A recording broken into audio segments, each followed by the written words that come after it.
துண்டவன் விரையன் துயர்தீர்த்தவன் அஞ்சிறைய வண்டுபாழ்வுரில் சூழ் அரங்கநகரம் ஏவப்பன் அண்டரண்ட வகிரண்டத்து உருமாநிலம் எழுமால்வரை முத்துமுண்ட கண்டம் கண்டீர் அடியேனை உய்யக் கொண்டதே.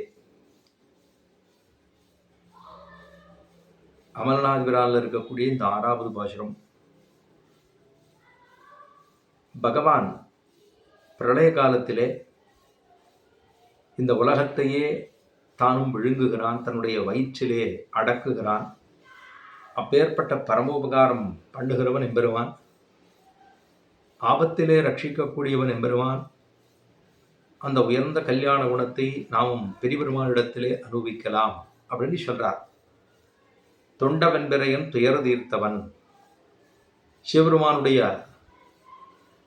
துயரை போக்கினவன். எங்கே கண்டோம்?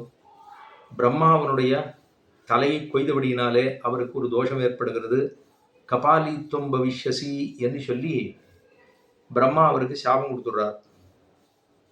அவருடைய தலையை கொய்தபடினாலே அது அப்படியே கையில் வைத்து கொண்டு மண்டவோடு, அதாவது கையிலே அத்தை எடுத்துக்கொண்டு அப்படி போயின்றிருக்கார். பெருமானுடைய திருமார்பு இதில் இருக்கக்கூடிய தீர்த்தத்தாலே அத்தை தெளிக்க அவருக்கு அந்த துயர் அதாவது தீர்ந்து விடுகிறது. இது ஒரு பக்கம். மற்றொன்று, சந்திரனுடைய கலை, அவனுக்கு ஒரு சாபம் இருந்தது. அந்த சந்திரனுடைய கலை குறைந்து கொண்டே போகிறதோ இல்லையோ, ரிஷியனிடத்திலே பத்த பாவத்தினாலே அதாவது சாபத்தினாலே அவனுக்கும் கலை அப்படியே குறைஞ்சிட்டே வரும். தேயும் வளர்பிறை வளர்பிறை தேய்பிறை இப்படி போயிட்டே இருக்கு. அத்தையும் தன்னுடைய தலையிலே தரித்து கொண்டார் சிவபெருமானார். அந்த ஒற்றைப்பிற அத்தையும் தரித்து கொண்டிருக்காரோ இல்லையோ, அந்த சந்திர புஷ்கரணியிலே தீர்த்தமாடினால் அவனுடைய சாபமும் தீர்ந்ததுன்னு சொல்லுகிறபடி தான் திருவரங்கத்தில் இருக்கக்கூடிய சந்திர புஷ்கரணி. ஆக தொண்டவன் பிறையன் துயர் தீர்த்தவன் அம்சிறைய வண்டுபாழ்பொழில் சூழ் அரங்கநகர் மேயவப்பன். பெருமாள் பெரியவரா அரங்கநகரிலே சயனித்து கொண்டிருக்கக்கூடிய பெரிய பெருமாள். அம்சிறைய வண்டுபாழ்பொழில் சூழ், நல்லா அழகழகாக இருக்கக்கூடிய சிறகுகளை படைத்ததான வண்டுகள் எல்லாம் ரீங்கரிக்கக்கூடியதாக இருக்கக்கூடிய திருவரங்கம், அதில் சயனித்து கொண்டிருக்கக்கூடிய வப்பன். அவன் தான் நமக்கு பரம உபகாரம் பண்ணுகிறான். எப்படி என்ன? உலகத்தை, அதாவது உலகத்தை உண்டுமிழ்ந்த எச்சில் தேவர் அல்லாதார் தாமுலரேன்னு பெரிய திருமொழியிலே திருமங்கையாழ்வாருடைய பாசுரம். உலகத்தை உண்டுமிழ்ந்த எச்சில் தேவர் அல்லாதார் தாமுலரே என்று கேட்கிறார். இந்த உலகத்தை கடைசியாக பிரளய காலம் அப்படின்னு வருது இல்லையோ. பிரளயம்ங்கிறது நித்தியமான பிரளயம்னு அவரவன் வடிகிறான் பிறக்கிறான்னா அது ஒன்றும். அதுக்கப்புறம் நைமித்திக பிரளயம்னா அதுக்கப்புறம் 3 லோகங்கள் அழிந்து போவது. அதுக்கப்புறம் ஆத்தியந்திக பிரளயம்னா சத்தியலோகம் பர்யந்தம் அழிந்து போவது. அதுக்கு மேலே பிராகிருத பிரளயம் அப்படின்னு சொன்னா அண்டகடாகம் முழுக்க அண்டரண்ட பகிரண்டம் அப்படின்னு சொல்லப்படுகிற இந்த அத்தனையுமே பிரபஞ்சம் முழுக்க அழிஞ்சுபடும். அழிஞ்சுடுதுன்னா பெருமாள் என்ன பண்றார்? எல்லாத்தையும் தன்னுடைய வயற்றில் அதாவது வாயிலே எடுத்து விழுங்குகிறார். ஆன்னு சொன்னோம்னா என் பெருமானுடைய வாய்க்குள்ள எல்லாம் வந்து விழுந்துடுது. உலகமுண்ட பெருவாயான்னு ஆழ்வார் திருவாக்கு தெரிவித்தார் இல்லையோ.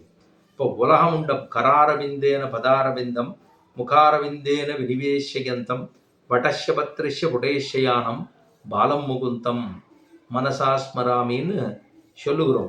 அந்த சிறு குழந்தையாக ஆலமரத்தினே ஒரு இலையிலே தானும் அப்படி எல்லாத்தையும் சாப்பிட்டுட்டு பெருமாள் சாணிச்சுன்றார். அது அகடித கட்டம் அப்படின்னு சொல்ல முடியும். சேராதது. இது முடியுமா?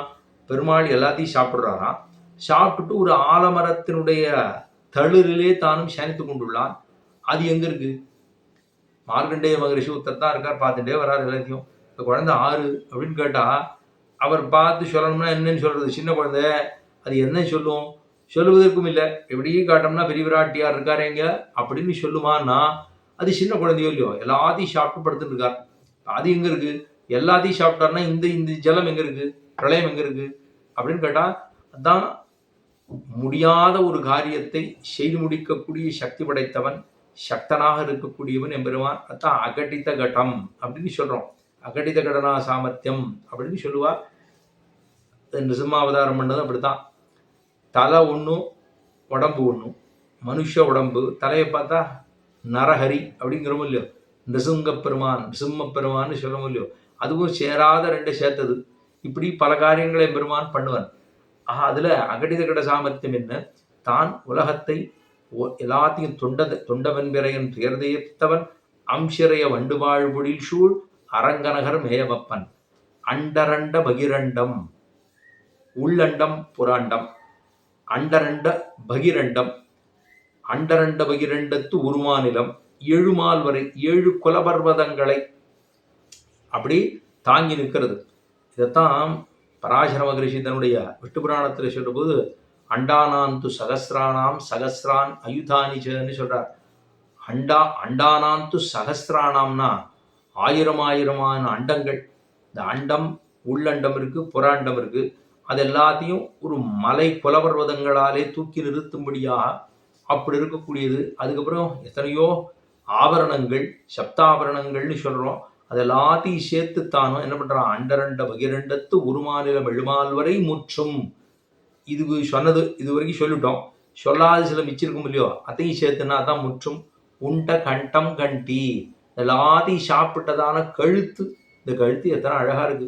பெருமானுடைய இது வரைக்கும் திருமார்பை பார்த்துட்டோம். திருமார்பை சேவிச்சோன்னே கழுத்துக்கு போயிடுதான். திரு ஆரமார்வதன்னோ அடியேனை ஆட்கொண்டதேன்னு போன பாசுறோம். அதுக்கப்புறம் அதுக்கு மேல இருக்கக்கூடியது கழுத்து தானே. சாமுத்திரிகா லட்சணத்தின்படி அங்க பார்த்தோம்னா அங்க அப்படி சில வரிகள் இருக்க வேண்டுமா. அது இருந்தா தான் புருஷோத்தமன் அப்படின்னு சொல்லப்படுகிற அவனுக்கு இருக்கக்கூடிய லட்சணம். அப்படின்னு பார்த்து சொன்னா அந்த கழுத்தை பார்த்தா இந்த கழுத்து தானே பிரளய காலத்துல இத்தனையும் சாப்பிடுது அப்படின்னு நமக்கு தோணும். திருவடியை சேவிச்சோம், சேவிச்சுட்டு வந்தா இந்த ஆழ்வார் பாசுரங்கள் எல்லாம் அப்படி மனசுக்குள்ள ஓடணும் இல்லையோ. அத்த திருவடியை சேவிச்சு, திருப்பரியட்டத்தை சேவிச்சு, உந்தியை சேவிச்சு, உதரபந்தத்தை சேவிச்சு, திருமார்பை சேவிச்சு, கண்டத்தை சேவிக்கிற பொழுது இந்த கண்டம் தானே சுவாமி இந்த உலகத்தையே சாப்பிட்டது, சின்ன குழந்தையா போய் படுத்துட்டாரே அப்படின்னு தோன்ற வேண்டும் நமக்கு. அதான் கண்டம் என்னால் கழுத்து. அண்டரண்ட பகிரண்டத்து ஒரு மாநிலம் 7 மால் வரை முத்தும் உண்ட கண்டம் கண்டி அடியேன உய்ய கொண்டதே என உய்யும்படியாக செய்ததே. ஆச்சரியமான திருக்கழுத்துக்கள் என்னோ, கழுத்தன்னோ பகவானுடைய திருக்கழுத்து எத்தனை ஆச்சரியமான கழுத்து என்று சொல்லி அந்த கழுத்தை கொண்டாடுகிறார் இந்த பாசுரத்தாலே. நமக்கு தெரிஞ்சுக்க வேண்டியது என்ன? உலகத்தை எல்லாம் எம்பெருமான் உண்டான். உண்கிற பொழுது எல்லாத்தையும் வாய்க்குள்ள உள்ள போட்டு உள்ளுக்குள்ள படுத்து ஒரு ஜீவராசி ஒண்ணும் கிடையாது. அதான் உலகம் உண்ட எம்பெருமான்.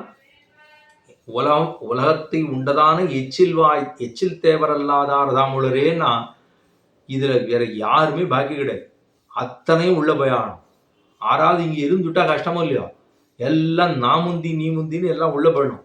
எச்சில் உண்டு விழுந்த தேவரதாமுளரே, வேற யாரும் கிடையாது.